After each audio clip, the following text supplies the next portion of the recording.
Leave your phone or computer aside for a moment and think about your last 24 hours. When you woke up this morning, did you open Spotify and start a playlist? During the day, did you scroll through Reddit or gather on Discord with friends to play League of Legends, Valorant, or Fortnite? Maybe you played a few minutes of Clash of Clans or PUBG Mobile on your phone. To you, these feel like completely independent, everyday Western applications. But you are mistaken. Without even realizing it, every single hour of your day passes through a digital web constructed by a single entity, and that entity is not located in Silicon Valley. It is based in Shenzhen. Today, I am going to show you how Tencent did not invade the Western world with tanks or missiles, but with stock shares, silent boardroom deals, and multi-billion-dollar checks. This is not a conspiracy theory. This is the largest and most silent commercial takeover in modern history. Most people assume Chinese tech giants are trapped behind their own borders, contained by Beijing's strict regulations and heavy censorship. But Pony Ma and Tencent's executive team executed a far more brilliant playbook.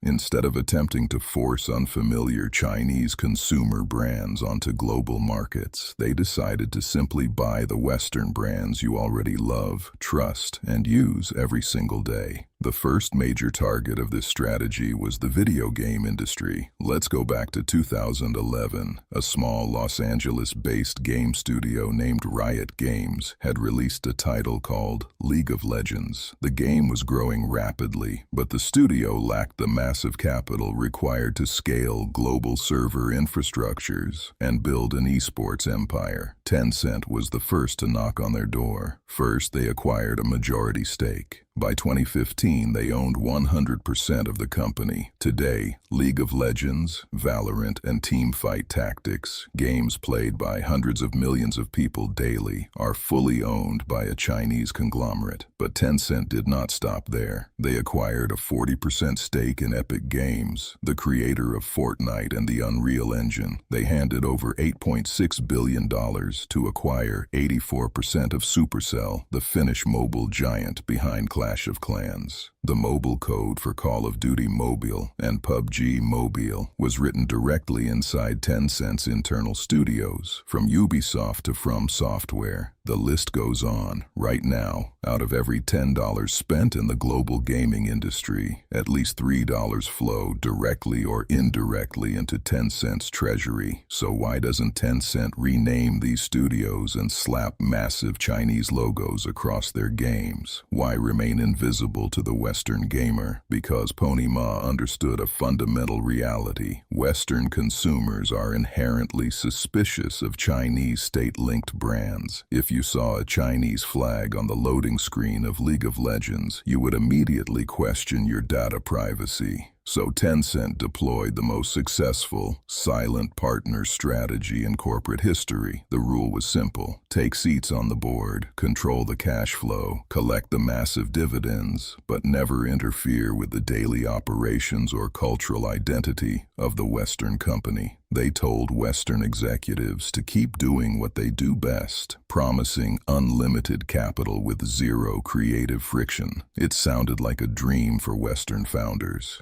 Endless money, zero corporate interference. But this dream was only one side of the coin. Behind the scenes, Tencent was using these massive profit margins to quietly target the platforms that shape Western music, social interaction, and the flow of information itself. By the mid-2000s, Tencent realized that controlling virtual entertainment was not enough. To secure absolute cultural footprint, they needed to embed themselves into the infrastructure of Western speech, music, and social networking. In 2017, Tencent executed a strategic share swap with Spotify, securing a massive, multi-billion-dollar stake in the world's largest music streaming platform. That same year, they quietly bought a 12% stake in Snap Inc., the parent company of Snapchat, shortly after they poured $150 million into Reddit, sparking widespread concern among users about potential censorship and data harvesting on one of America's largest public forums. Think about the sheer scale of this portfolio. If you listen to music on Spotify, communicate on Discord, post on Reddit, watch clips on Snapchat, and play almost any major online multiplayer game, you are actively generating revenue and data for a company that operates under the direct jurisdiction of the Chinese Communist Party. This brings us to the most critical mechanism of Tencent's playbook, the asymmetric market advantage.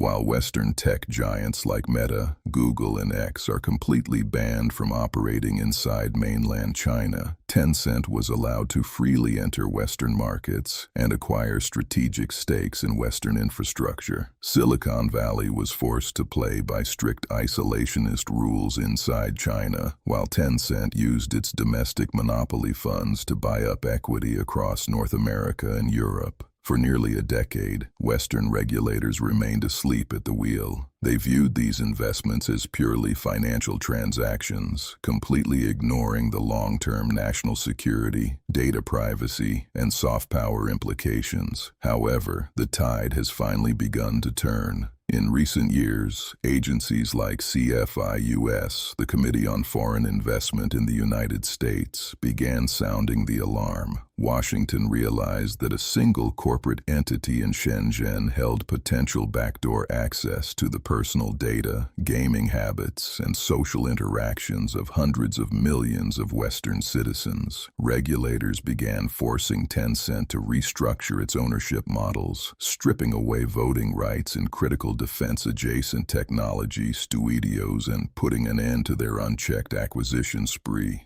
Yet, despite growing regulatory resistance and geopolitical tensions, the core reality remains unchanged. Tencent does not need to buy more companies today. The foundation has already been laid. They are already inside the house. They own the games your children play, the platforms where your youth communicate, and the services through which you stream media. They executed the ultimate Trojan horse maneuver in corporate history, and the West didn't realize it until the deal was signed. Which brings us to the final chapter of this saga, because just as Tencent reached the absolute pinnacle of global power, the biggest threat to its existence emerged not from Washington or Silicon Valley, but from within its own home country. In our next and final episode, we will dissect the dramatic collapse, how the Chinese government turned on its own creation, wiping out over $500 billion in Tencent's market value overnight, and what the future holds for Pony Ma's empire. If you found this investigation valuable, please leave a like and subscribe to The Dark Archive. It truly helps us bring you more deep dives into the hidden forces shaping our world. Turn on notifications so you don't miss part 6, and let me know your thoughts in the comments below.